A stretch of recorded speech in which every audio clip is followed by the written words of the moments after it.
Hi, it's Dr. Lori, and I'm here with more real bargains. These are the bargains that people are finding at thrift stores, antique malls, yard sales. People like you who are finding all kinds of stuff, and I'm going to help them cash in.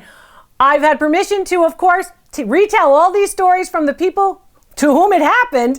And here's our first real bargain. Our first real bargain comes from a thrift store, one of the small charity thrift stores. And that particular real bargain I found out about on a video call. So my video caller called me and showed me this first edition with a dust jacket, hardcover, Harry Potter, The Prisoner of Azkaban publication, signed by the author. Amazing, amazing thrift store find. So even if it wasn't signed, even if it was any edition, but this is a first edition that was signed. And when you're looking at these pieces and you're looking for, of course, contemporary, vintage, or antique books, I want you to look at publisher, I want you to look at publication date, and I always want you to look for condition. So what to look for is right there. So signed by J.K. Rowling, fantastic piece in beautiful condition. What did my thrift store shopper pay? $5. It was sitting on the shelf with other Harry Potter books, and it was known that Rowling had been in this part of the country in 1999 on the book tour for this particular publication. She paid $5. What's it really worth? It's a real bargain, worth $5,000. The autograph was authentic, and of course, the piece was in beautiful shape. Great real bargain right out of the chute. My next real bargain is from the world of jewelry. It came to me from a video call, and the person bought it at an estate sale. Now, the caller who in fact bought this piece has done a lot of work with me with respect to appraisals. She's been a priority Ask Dr. Lori member, and she oftentimes will only buy jewelry when she goes to estate sales, yard sales, thrift stores. And the jewelry is really important to her. She knows a lot about it, but she doesn't pay very much. Look at how little she paid. What's wonderful about this piece is it is, in fact, by a very well-known Italian designer. Now, all over Europe, she's very well-known. Mimi di Niscemi. And Mimi di Niscemi is an Italian designer that lots of people would know in Europe, and fewer people will know unless you're really a jewelry maven like this video caller was in the United States. So what's wonderful about this piece, first of all, is the repetition of the design. You gotta look for good design. The piece is clearly marked, that's one of the things, but you have to know what the mark looks like to identify it. So during the video call, I was able to identify it, and she said, I got this at an estate sale with a lot of other jewelry that I really enjoyed collecting, and I like to collect it, and a lot of it she keeps and a lot of it she resells. That's what a lot of people do when they're shopping at estate sales. This piece had cast gold elements. So these elements all are in the shape of a shell, and then the shells are actually repeated. 2 levels of the shells that go around your neck. Wonderful piece, beautiful, made in 1978 and dated as well. What did she pay? $2.50. $2.50. I don't care what it is. $2.50 is really a bargain. What's it worth? $750 is what it's worth. Oh, a wonderful real bargain. A beautiful piece, cast metal, gorgeous, lovely design, a great designer piece of jewelry. That real bargain is really sweet. This next real bargain comes from one of the most collected items in, of course, the collecting world today. Art, antiques, and collectibles, what people are looking for, barware. I've told you it a million times. I've told you there are certain things that are hot in the market at a certain time. Right now, you're seeing a lot of interest in printed glass barware, all different types of pieces. And some of the makers are more valuable than others. A lot of these pieces, in fact, come from the 1950s, 1960s era, and this was a video caller as well. So the video caller says to me, Dr. Lori, I'm a single mom. I grew up multiple children, and I grew them up on thrift store finds.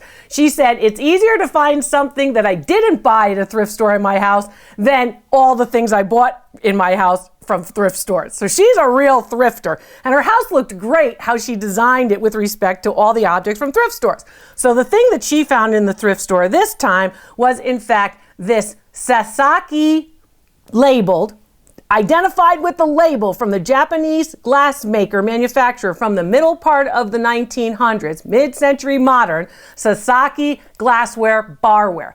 She got, in fact, at the thrift store, this lovely pitcher. You can see the pitcher that you would stir martinis, the stirrer that goes with it, and then 44 pieces total of barware. So there's tumblers, there's stemware, there's goblets, all different glass pieces. They are, of course, blown. They're beautiful. They also are, of course, in the style and the color that they look for that mid-century modern. Kind of a smoky gray green color. Very, very beautiful. And she had it all laid out right on this shelf in her home among all the other thrift store pieces. She paid $43 for all of it. Now, I told her right out of the chute on the video call to do the appraisal, I said, well, the pitcher's worth $250 right there. Just the pitcher with the stirrer, $250. All the rest of it, 44 pieces total that she paid $43 for, $500. That's a real bargain too. This next real bargain comes from the dumpster. And you've heard me talk about dumpsters. Lots of people dumpster diving, finding great pieces. This video caller told me that her mother would dumpster dive and that her mother used to say, and this woman was, a senior like a lot of folks, and she said, my mother would say, other people's trash is better what I actually own. So really, going to the dumpster was usually getting great stuff for this family.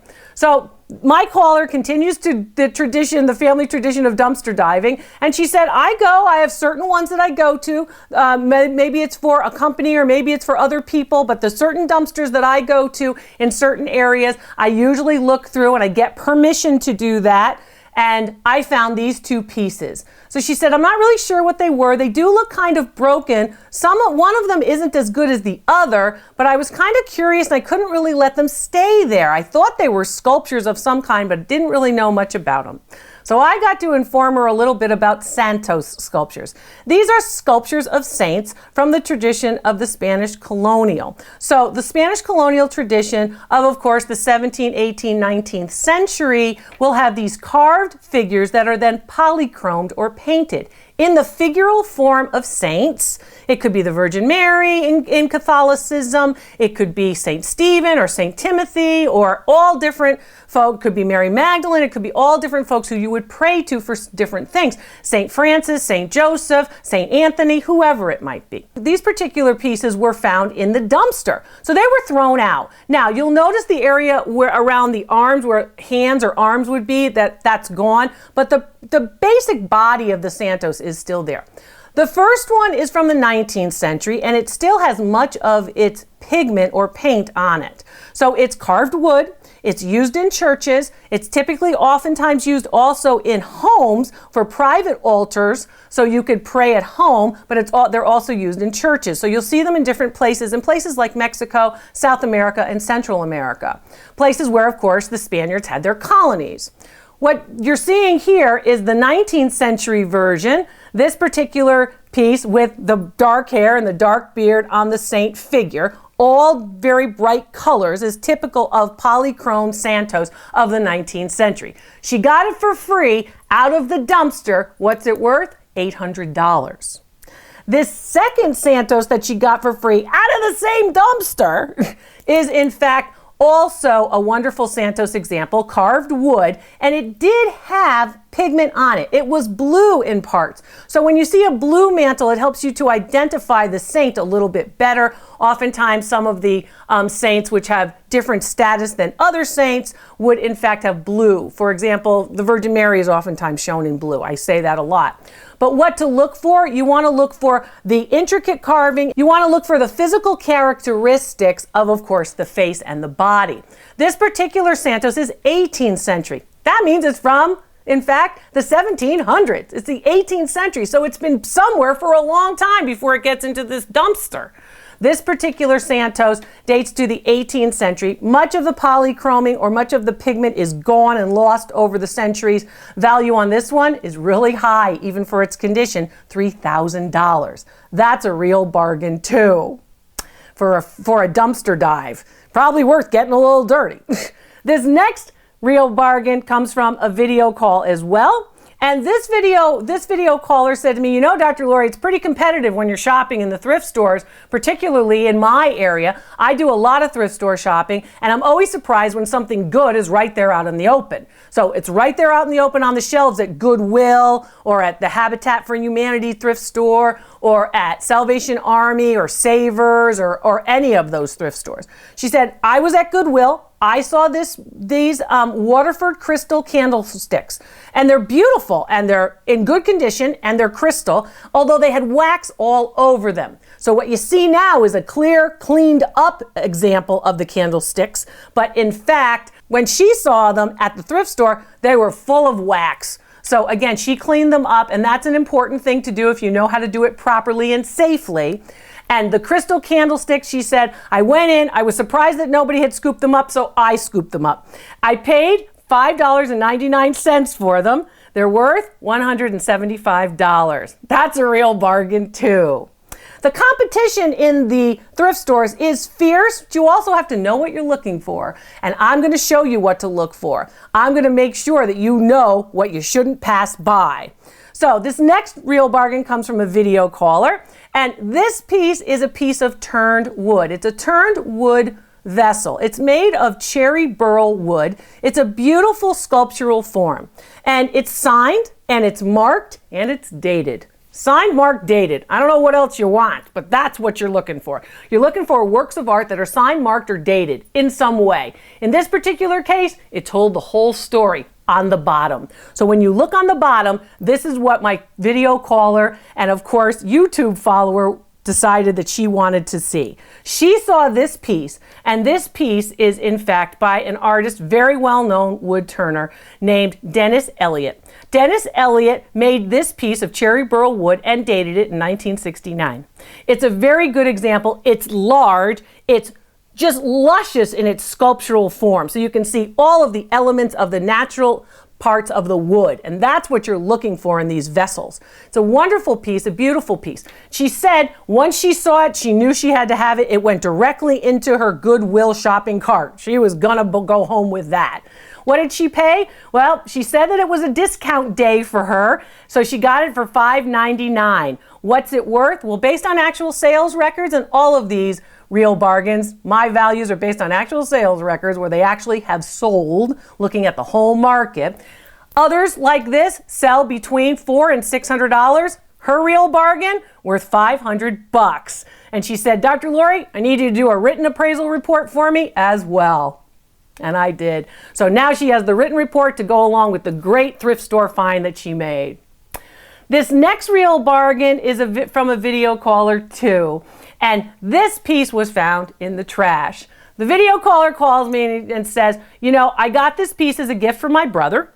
My brother, in fact, was nice enough to give it to me. He knows I like art. He said he was walking his dog, another state. She was in one state in the United States. He was in another state. She said he was walking his dog. He's walking around. He goes by this piled up trash, you know, the regular garbage. And then this painting was leaned up against the trash can. She said, it looked just like it looks like I'm showing it to you, Dr. Lori, and I'm showing you this picture right here from the video call. You can see me in the upper right-hand corner while I'm doing the video call. And she said it was leaning up just like this. No one had touched it. No one had seen it. So my brother took it and took, of course, the dog home too on the dog walk. She said, and then some months later, he gave it to me because he knew I liked art. And in fact, this particular piece is a pretty interesting piece. I was able to identify it as a painting by an artist who worked in the early 1900s in Paris but was trained in Philadelphia. An American artist who dies in 1934. Her name is Esther McGraw. Esther McGraw was a good painter, a well-known painter, and a social butterfly as well. She was well known in society circles in the early 1900s in, of course, the East Coast, Philadelphia, New York, as well as in Europe, where she was trained. She painted this in Paris, and it is a landscape, a good one, of her characteristic style. It's framed in a wood and, of course, a wood and gilt or gold frame. It's a beautiful frame and a beautiful piece. I always tell you that art is going to have a good return on investment And for picking it up in the trash, it doesn't matter what you pick up, as long as it's good quality, you're going to have a good return on investment. This particular piece is a real bargain, and it's worth $1,000, painting and frame together. That's Real Bargains. I'm Dr. Lori. Thanks for being with me. I hope you find your real bargain real soon.